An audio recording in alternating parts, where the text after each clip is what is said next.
Imagine waking up one morning to find London buried under 10 feet of snow, the English Channel frozen solid, harvests across northern Europe failing for the second year in a row, and Paris in January looked like a steady 25 below zero. Science fiction? Maybe. But there are researchers in climate science who quietly suggest that a scenario like this could unfold far sooner than we think. Not 10,000 years from now, maybe a few centuries, maybe sooner. And here's the most unsettling paradox of all. It could happen even as the planet keeps warming. Okay, we'll explain everything clearly now. AI is replacing jobs faster than ever, but the people who learn it are the ones getting ahead. The problem? Most people want to learn AI but don't know where to start. New tools launch every week, and scattered tutorials can make you feel overwhelmed. Introducing Outskill, an AI learning platform helping millions of learners worldwide understand and apply AI in practical ways. Their 2-day live AI mastermind condenses insights from over 100 practitioners from companies like NVIDIA and Microsoft into a powerful 16-hour experience. They are hosting a live workshop this weekend from 10 a.m. Eastern Standard Time to 7 p.m. Eastern Standard Time. You'll learn how to build AI agents, automate workflows, connect tools like Google Sheets and Notion, and start using AI to save hours every week. Click the link below to grab your free seat before spots fill up. Huge thanks to Outskill for supporting this video. Let's start with a fact that should give us pause. Geologically speaking, we are currently living in what scientists call a warm phase, a mild interlude between two ice ages. These warm interludes have historically lasted somewhere between 10 and 15,000 years. Ours has been going on for about 11,700 years. The math, in other words, is uncomfortably suggestive. We're not saying the next ice age kicks off tomorrow morning. We're saying that in terms of Earth's deep rhythms, we are in a phase that has historically preceded a cooling. Like a pendulum that has swung as high as it can go and will, sooner or later, have to come back down. To understand when and how, we need to talk about a Serbian mathematician who died in 1958 and had figured out something fundamental about how the Earth moves. His name was Milanković, and in the early decades of the 20th century, he was doing something extraordinarily ambitious, calculating by hand the variations in Earth's orbit over hundreds of thousands of years. He was convinced that those astronomical movements were the true cause of ice ages. He was right. Earth, in its journey around the Sun, doesn't behave like a perfect billiard ball on a fixed track. It moves irregularly, pulled by the gravitational attraction of other planets, especially Jupiter and Saturn. The result is that 3 key parameters change over time, each on its own cycle. The first is the shape of the orbit. Today, it's nearly circular. But, over a cycle of roughly 92,000 years, the orbit can become more elliptical, stretching the difference between the closest and farthest points from the Sun from about 3 million miles to over 11 million miles. The second parameter is the tilt of Earth's axis, which today sits at about 23.5 degrees, but oscillates between 22 and 24.5 degrees over a 41,000-year cycle. A greater tilt means more extreme seasons. A lesser tilt evens them out. The third is precession, that slow wobble of the axis that makes its trace a full circle over roughly 25,000 years. The phenomena astronomers call the precession of the equinoxes. These 3 cycles overlap and interfere with each other like waves on a pond. And their combination determines how much sunlight reaches the northern regions of the planet during summer. It sounds like a minor detail, but it's the decisive factor. Ice ages, counterintuitively, don't begin in winter. They begin in summer. Triggering an ice age doesn't require brutally cold winters, which happen at high latitudes anyway. What it requires is summers cool enough that the previous winter's snow doesn't fully melt. If snow survives 1 summer, it survives 2, 10, 100, and eventually it accumulates into ice. Ice reflects more solar energy back into space than bare ground or open water.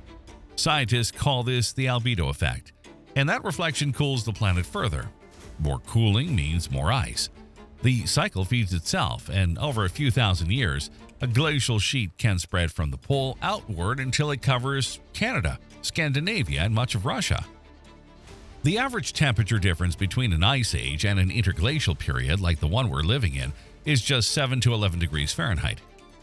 That sounds trivial, but it's enough to drop sea levels by more than 330 feet, push glacial fronts almost to Mediterranean latitudes, and turn vast areas of today's forests and farmland into windswept steppe. Earth's current orbital configuration resembles what it was about 116,000 years ago, when the last interglacial period ended and the glaciers began their advance, a cold spell that would grip the planet for nearly 100,000 years. History may be on the verge of repeating itself. And then the first complicating variable enters the picture: the ocean current system. Western Europe enjoys a remarkably mild climate for its latitude. London sits at the same latitude as Calgary, Canada, where winters are brutal. Dublin is on par with parts of Siberia. The reason for this anomaly is a warm ocean current that flows northward from the tropical Atlantic, releases its heat into the European atmosphere, then cools down, grows denser and heavier, sinks into the deep North Atlantic, and flows back south along the ocean floor, a cycle that takes roughly 2,500 years to complete. It is, in effect, Europe's thermostat. Enjoy deep fact-check space stories? Hit subscribe and activate the notification bell. Otherwise, YouTube will not show you the next videos, and you'll miss what we uncover next. The problem is that this system is slowing down. That's not a hypothesis. It's what the data tells us. Research published in leading scientific journals over the past several years has shown that the Atlantic circulation has reached its lowest speed in the last 1,600 years, and a 2021 study identified signals that could be early warning signs of a system collapse. The cause is paradoxically global warming. Arctic and Greenlandic ice is melting at increasing speed, pouring enormous quantities of fresh water into the North Atlantic. It's the density difference between warm, salty water and cold, fresh water that drives this immense conveyor belt. When meltwater lowers the salinity in the North Atlantic, it reduces that density contrast. Surface water no longer sinks as efficiently. The belt slows, the tropical heat stops arriving in Europe. If the system were to shut down completely, a scenario that some models don't rule out within the next 2 or 3 centuries, absent drastic emissions reductions, the consequences for Europe would be devastating. Temperatures in Britain, Ireland, Norway, and Iceland could drop by 9 to 18 degrees Fahrenheit over just a few decades. It wouldn't be an ice age in the geological sense, but it would be more than enough to make vast territories that currently feed hundreds of millions of people unfit for agriculture. And here lies the greatest paradox, the one that makes this topic so hard to communicate. Warmer can mean locally much colder. Global warming, by speeding up Arctic ice melt, could trigger the collapse of the very system that keeps the European climate livable. We are, in a sense, sawing off the branch we're sitting on. Then there's another twist in the story, even more counterintuitive. A study published in Nature in 2016 argued something startling.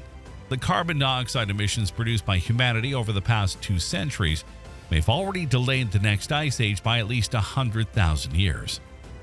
Under natural conditions, without human interference, the combination of Milanković's astronomical cycles should have set in motion a gradual cooling that, over the next several tens of thousands of years, could have triggered a new glaciation.